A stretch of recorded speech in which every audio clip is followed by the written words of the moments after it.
I was one of the weird ones because I was athletically gifted, I was educationally gifted, and I just kind of was back and forth, and so no one really knew what to do with me. Maybe that was the case back in middle school, but these days it seems like everyone knows exactly what to do with Gerold Oliver. Cast him in a leading role. The gifted young actor has starred in everything from Romeo and Juliet to hip-hop Cinderella, with appearances at Nashville Rep, Studio 10, and the Grand Ole Opry, to name a few. And Gerold is about to do double time on stage. He's currently starring as Orlando in the Nashville Shakespeare Festival's production of As You Like It. And he'll also be performing in the best school year ever over at the Nashville Children's Theater, where he is an artist in residence. Not bad for one of the weird kids. I'm Demetria Kalodimos. It's Banner and Company.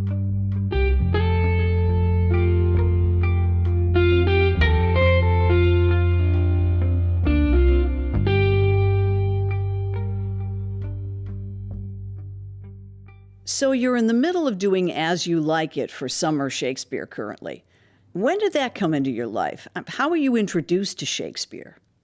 I was first introduced in high school, my freshman year. We read Romeo and Juliet, and I didn't understand a word that I was saying. It was certainly English. That's about how I felt. Like that is a sentence with a comma and a period. I don't know what words. When I was, I think it was 2021 was my first time performing it professionally. We did Romeo and Juliet with the Nashville Shakespeare Festival. We did a filmed version for schools because COVID was happening. Right. And so they wanted to do this film production. And I had auditioned. I sent in a tape. I got cast. I was Romeo. And I think I didn't sleep for about 3 weeks because I was just, what am I saying? But I got text coaches. I got help from so many different people. I turned on Game of Thrones. I was like, okay, these guys are, it's kind of. I listened to dramatic readings of the King James version of the Bible. I've so many different things to just research, which is something that I think has been one of my greatest tools as an actor. Is just I'm very curious naturally. And so when I see something that I don't understand and I know that I have to do it, I will go days and days and days just research. How does this work? How does that work? Even if there's one line in a play and I don't understand it, I will dedicate an unusual amount of time to understand what it is that I'm saying, just so that I can speak those words naturally. And it goes beyond Shakespeare. Even, I've been a llama, I've been a donkey, I've been all kinds of things. And, oftentimes I watch videos of, how does this animal move? How does this creature, what did they do? How do I, usually when I'm a llama, it's comedic, but I want to make sure that I'm being honest and genuine or, Yeah. Back to the cadence of Shakespeare. Mm-hmm. I just heard an interview with the late Andre Brower, who was talking about approaching his role in the TV show Homicide, in some ways, calling on his Shakespearean training. And he was saying that speaking in that cadence requires pauses and speaking in sections, because you just can't rifle it out the way we do in conversation. Is that accurate? Do you buy that? Yes, definitely.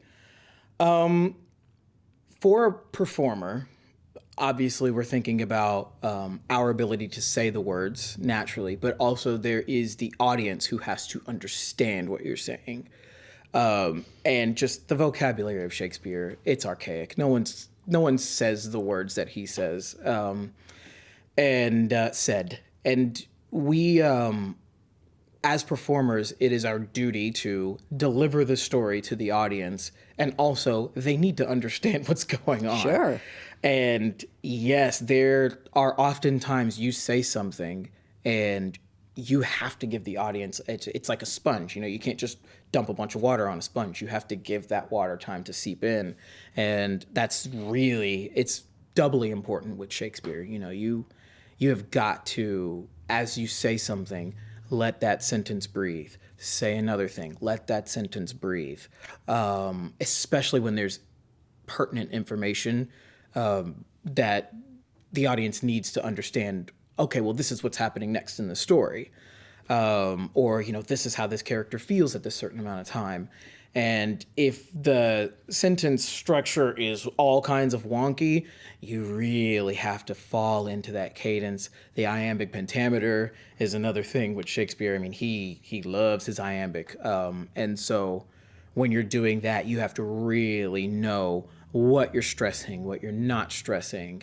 There is a lot to the art of just speaking the words that you can't just speak it. You have to, it's music, really. It's a very, very musical style of poetry. And you have to really understand that music. You can't just walk in, look at it like me in high school. This is certainly English. You have to really understand what's the stressed syllable here? What does that comma mean? There is no comma here. So what does that mean? He was very intentional with his punctuation. It really helps to inform the actor how he wanted these lines to be said, what was important, what's not as important. What is a joke? What's not a joke? What's serious? What can we play as comedy? What is the most important thing that this character has to say to the audience? Who you're speaking to, which is something that most people, when we're doing Shakespeare, we struggle with that. You're like, who am I talking to right now? Because, he's got these long monologues, and one character could be talking to this person at one time, and he'll just say you, and you have to know who you're speaking to. It's the commas, the pauses, the dramatic pauses, the comedic pauses, the timing, the cadence. It's all so important with Shakespeare. And without a proper text coach, I would have never known the difference. Now, I wasn't going to put you on the spot, but I'm going to put you on the spot.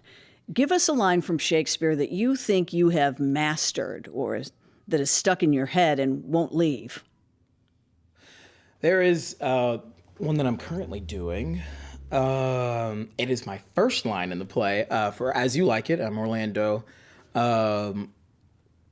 I guess I should just, do you want me to fall into it or explain what's happening? Sure. Well, give us a little setup. Set up the clip, as they say.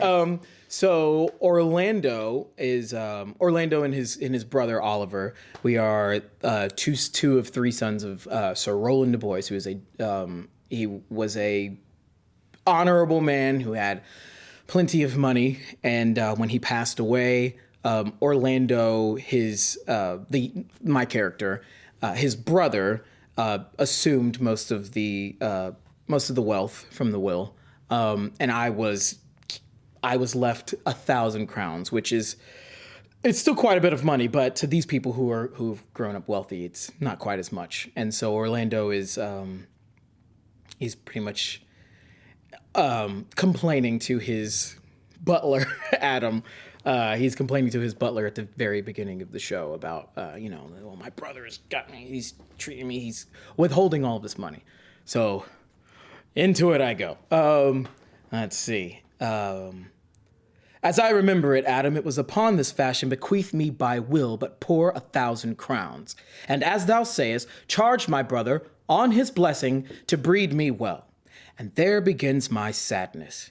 He keeps me rustically at home, or to speak more properly, stays me here at home unkept, for the which his animals on his dunghills are as much bound to him as I. Besides this nothing that he so plentiful gives me, the something that nature gave me his countenance seems to take from me. He lets me feed with his hinds, bars me the place of a brother, and minds my gentility with my education. This is it, Adam, that grieves me. And the spirit of my father, which I think is within me, begins to mutiny against this servitude. I will no longer endure it, though yet I know no wise remedy how to avoid it. And that's a comedy. That is a comedy. You know, As You Like It starts... It's got a heavy start. It's got a pretty heavy start. And he goes on to challenge this wrestler who is a very famous wrestler. He's notoriously large. He doesn't think he's going to come out of that fight at all. He thinks he's not going to make it. And he ends up winning. And things kind of get a little lighter after that. But yeah, that's one of the interesting Shakespeare shows where it starts as a tragedy and ends as a comedy. You know, his comedies that people are getting married and the bad guy converts and he's, I'm sorry for everything that I've done. It's Banner and Company. I'm Demetria Kalodimos. We'll be right back.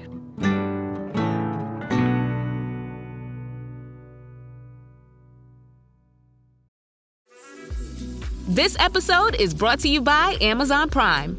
From streaming to shopping, Prime helps you get more out of your passions. So whether you're a fan of true crime or prefer a nail-biting novel from time to time, with services like Prime Video, Amazon Music, and fast free delivery, Prime makes it easy to get more out of whatever you're into or getting into. Visit Amazon.com/Prime to learn more. We just heard a few of the opening lines from Shakespeare's As You Like It, which opened on Thursday at One City. Well, last week we also got a chance to catch a bit of dress rehearsal and hear some of the music from this updated version of the Bard's classic comedy. Could I get Rosalind, Phoebe, and Sylvius, please? It is to be made of all wishes, all observance, all faith, all duty. And so am I for Phoebe. And so am I for Ganymede. And so am I for Rosalind. And so am I for no woman. I'm Denise Hicks. I'm the Executive Artistic Director of the Nashville Shakespeare Festival. Shakespeare's really, really hard, so we all work really hard at that. Gerold makes up for everything. All of that hard work is completely obscured by his charisma and his charm. You know, on big nights, we'll have 600 to 800 people out here. I guarantee everyone is going to fall in love with him. I had never heard him play before, and I was so thrilled to see him walking along. He's walking, singing, and playing all at the same time, which for an actor, that's really remarkable because he's one of our best. And he sings great. All the girls swoon. Will our Rosalind arrive? Tongues I'll hang on every tree in this place where man roams free, even on the Ferris bows, teaching all that read to know. By heaven, I think my love is rare, is any belied with false compare. Rosalind.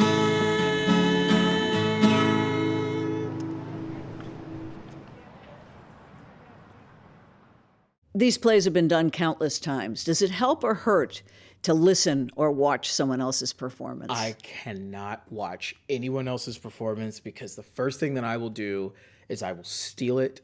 And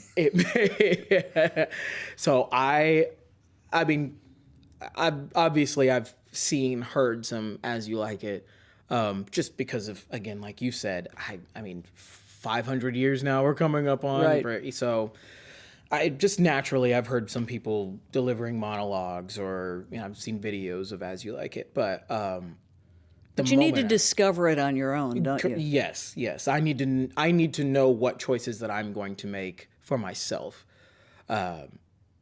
Discover it on my own. That's a really good way of putting it. Now, I am fascinated by people that can retain lines. In my very brief, and let's capitalize very brief experience in theater, I had to run lines. I mean, I just could not memorize. What's your process?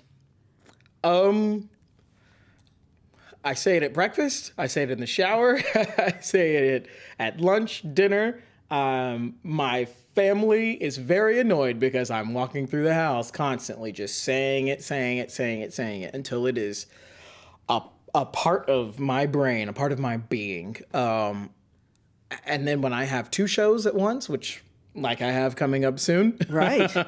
I will be running these shows simultaneously. I cross my fingers and hope that the wires don't get crossed and I end up saying something that, I mean, these characters though, they're a part of me. Not to sound like a, cliche actor, but these characters, they don't really leave you. You take these characters in, they become a part of you. And so the words that they say become natural, not so much as muscle memory, but the story that you're telling well enough that the lines they just pretty much become a part of the story, a part of the words, a part of your vocabulary. Until you end up with two shows, and then things get really interesting. What do directors tell you in the off chance that signals could cross or there's dead air or whatever? I mean, what's the process for surviving a moment like that? Which probably seems like an eternity, but the audience may not even notice. Right. Tell the story. That is my high school, my first show, Oklahoma, as Will Parker. That was one of my biggest fears. Is I was terrified about these lines because doing football, you're memorizing patterns. I go here, I move there, I block this person. With acting, with performance, your mouth is doing most of that work. Your face is doing most of that work, and tell the story.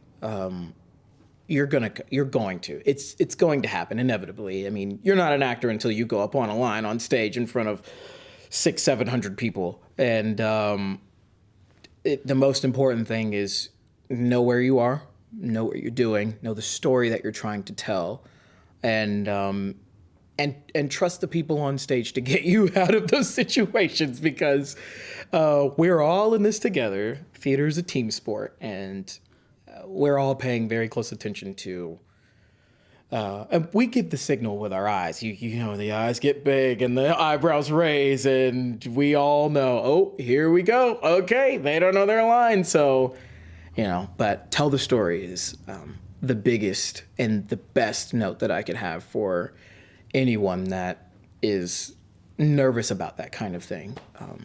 You are now artist in residence at the Nashville Children's Theater? I am. So the Nashville Children's Theater, they do 4 main stage shows in a year. And so I will be a part of the main stage shows in some capacity. Usually it's performance. I am co-directing one of them, which that's going to be a fun challenge.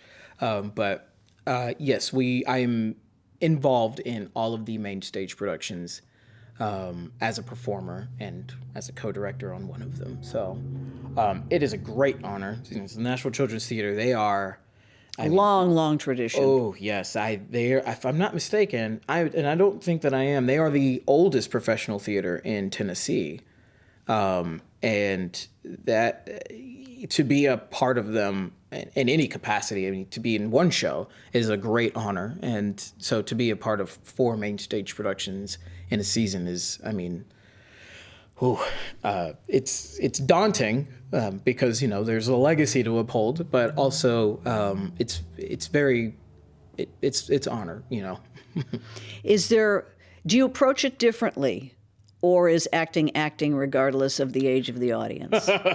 TYA is, we had that discussion about Shakespeare. I think TYA is the most difficult performing it ever, period. Because regardless, there comes an age where Give us the acronym, TYA. Theater for Young Audiences. Gotcha. I apologize, yes. An audience, as they age, they become forgiving. They will clap for you when the song is over. They will laugh when you tell a joke. Even if it's a pity laugh, they will laugh. they'll cheer at the end of the show. Theater for young audiences, the children, they're not as forgiving. If they don't like something, they're not going to clap. They're not going to laugh. They're not going to cheer. They are going to sit silently. To master performing for young audiences, you are a master of the craft. There are people who they come from Broadway and they come out and they perform over at the National Children's Theater for the TYA, for Theater for Young Audiences, and they can't get it. It's not easy. It is very difficult performing for children because they're honest. There's no pity clap. There's no pity laugh. They'll let you know if you're doing a good job. But also, when you do it well, it's much more rewarding than it is to do it for a grown audience. I don't want to say grown audience, but a more mature audience, because they cheer and they cheer hard and they laugh hard. And it's just, there's nothing more rewarding than knowing that you can make those children laugh, knowing that you can make those children cheer because you did such a good job with your work, but also because they get it. Telling a story to a child, they're an empty cup. They have no life experience, not the life experience that a mature audience would have. So your wink, wink, nudge, nudge isn't quite as easy. You know, they don't get it. You have to really, that humor has to be real. Therefore, your characters, they have to be real. They don't just, oh yeah, sure. They really want to know. And if you can't get that message to them, you've lost them. And it's funny, though. Today's kids are so sophisticated. They've grown up on visual effects that are second to none, yet they can still suspend their thoughts to see the strings on a puppet or something like that. It's almost like they can pare it down and still be entertained by it if it's done well. If it's done well, yes. Well, you know, personally, I don't think there's anything cooler than watching something, wondering how someone did that live. You know, watching a magician live. Seeing it in person is so much different than the video because, you know, you can do whatever with special effects, like you said. But if you see someone do something really cool in person, that sticks with you. If you see someone tell a funny joke in person, that sticks with you. There's a human connection, is real human connection. Being in the room with somebody is so, especially now where you can open up your phone and I've got my favorite comedian or my favorite actor. All I have to do is type their name into YouTube and I can see them. But being able to be in the room with that person, or being able to be in the room with that performer, that magician, that musician, it's richer. That happy, that funny is so much more funny. That music is so much more musical. That performer is so much bigger, and it just feels so much more real. And I think that's something that it has kept live theater alive through the invention of film and then special effects and all of this. And that's why concerts have become so wildly expensive. And theatrical. Oh, yes. Well, yeah. It's very expensive because, it's harder to produce, but also I think where people are seeing the value in actually being in the room with these people, seeing them in person. Do you connect with faces while you're on stage? Do you look right at a child, or do you find the one that might be not too engaged and try to get them on your side? Yeah. I do that sometimes, especially in the more comedic plays, more lively comedic plays. That's my, go find someone and get them. And they love it. People love it. Kids, adults, we all love to feel like we're a part of the show. obviously in the more dramatic, where people want to be whisked away and not feel, they want to feel like they're watching a story. You want to avoid that. But these comedies, you get them, you look right into their souls, and you don't let them go. You just shake them, and they love it. We've got a lot of that in Shakespeare. And this one, the direct address. That's oh yes, and believe I will be staring at someone. It might be you or your kid. Yeah. It's Banner and Company. My guest is actor Gerold Oliver. We'll be right back.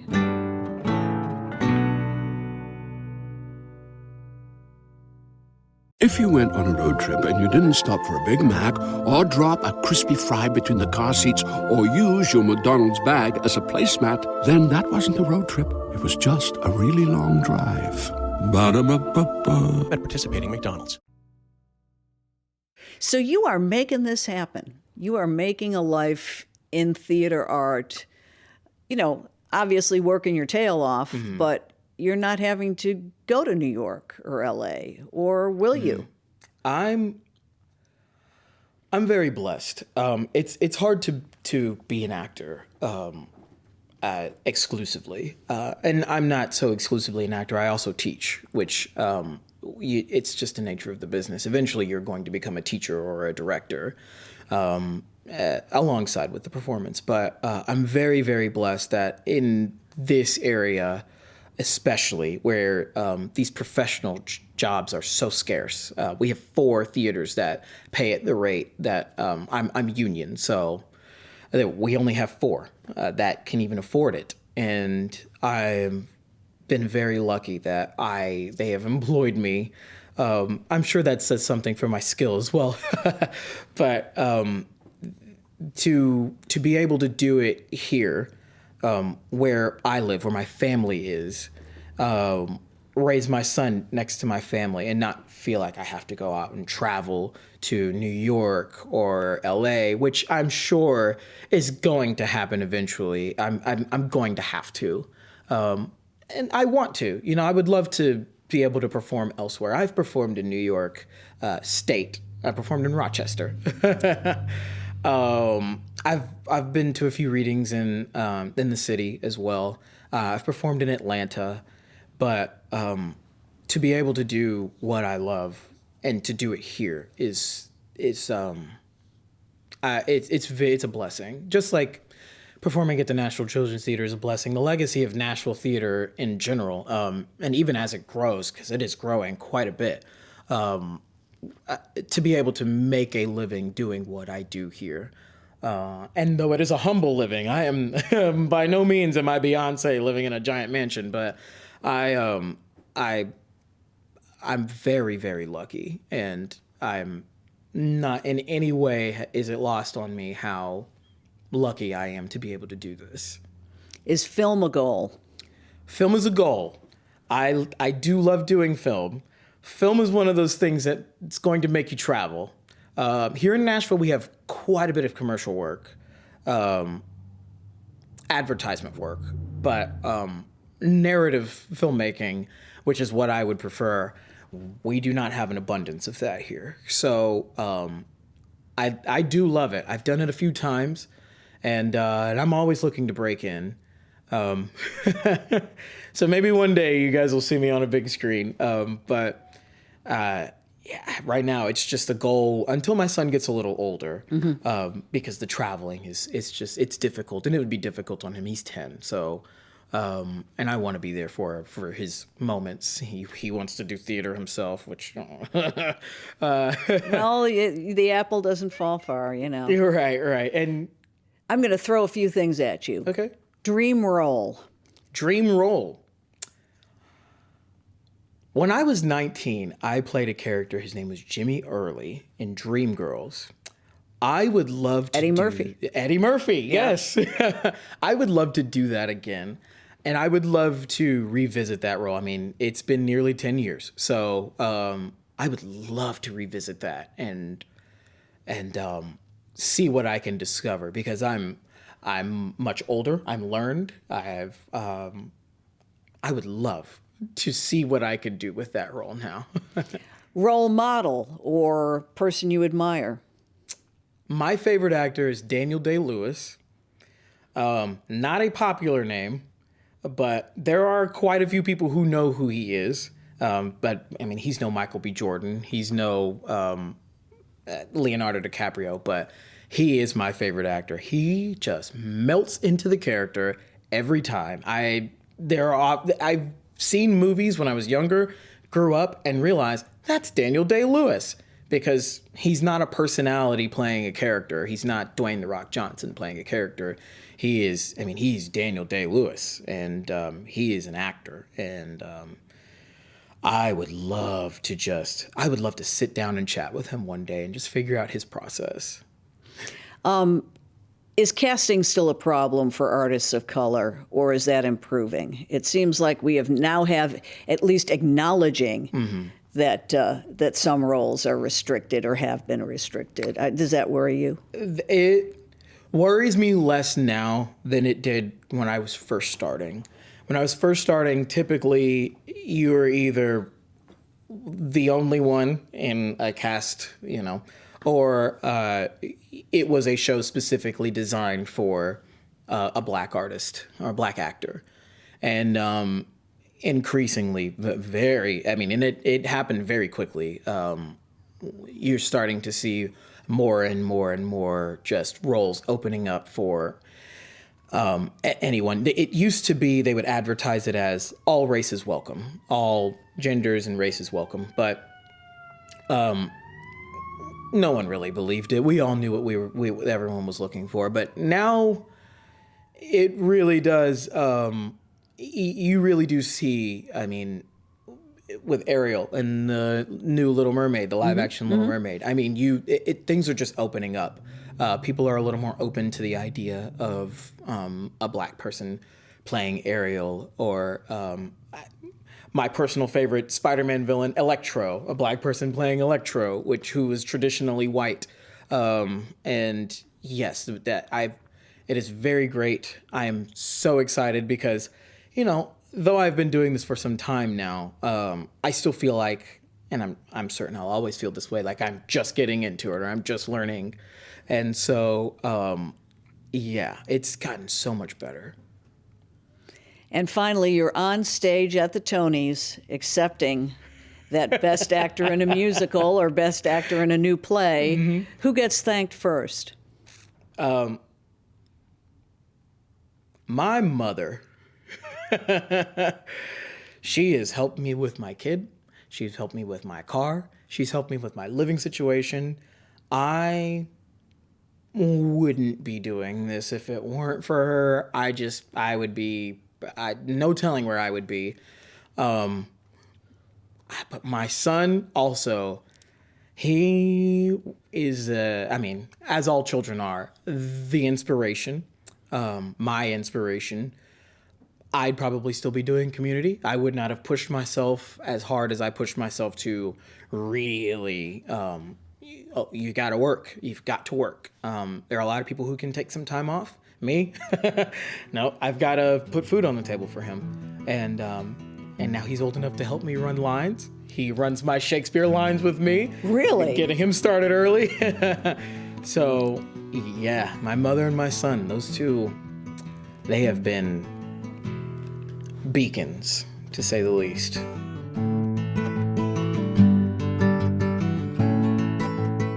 Banner & Company is a production of the new Nashville Banner. Our producers are Steve Harouche and Andrea Tudhope. Original music is by Verlin Thompson. Subscribe wherever you get your podcasts or go to NashvilleBanner.com. You're in good company.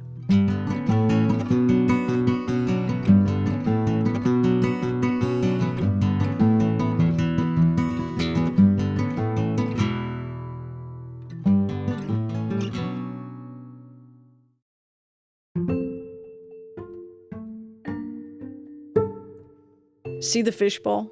Oh, yes. The final question is contained within. Pick one, do your best at answering it, and read it out loud if you would. These are posed by a previous guest who sat in that hot seat. So. Oh, boy.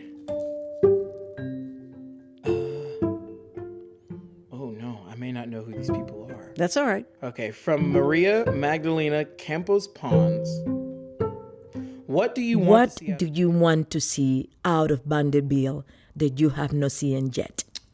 You know, I just did a play called Strong Inside about Perry Wallace. And it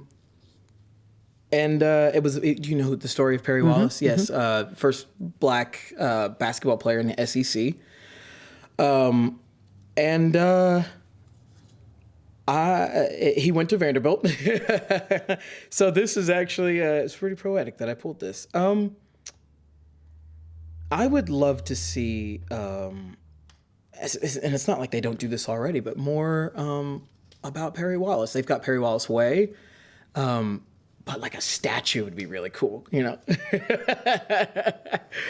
Yeah. And that was our little running joke that we had with maybe they're going to build a statue to Perry Wallace.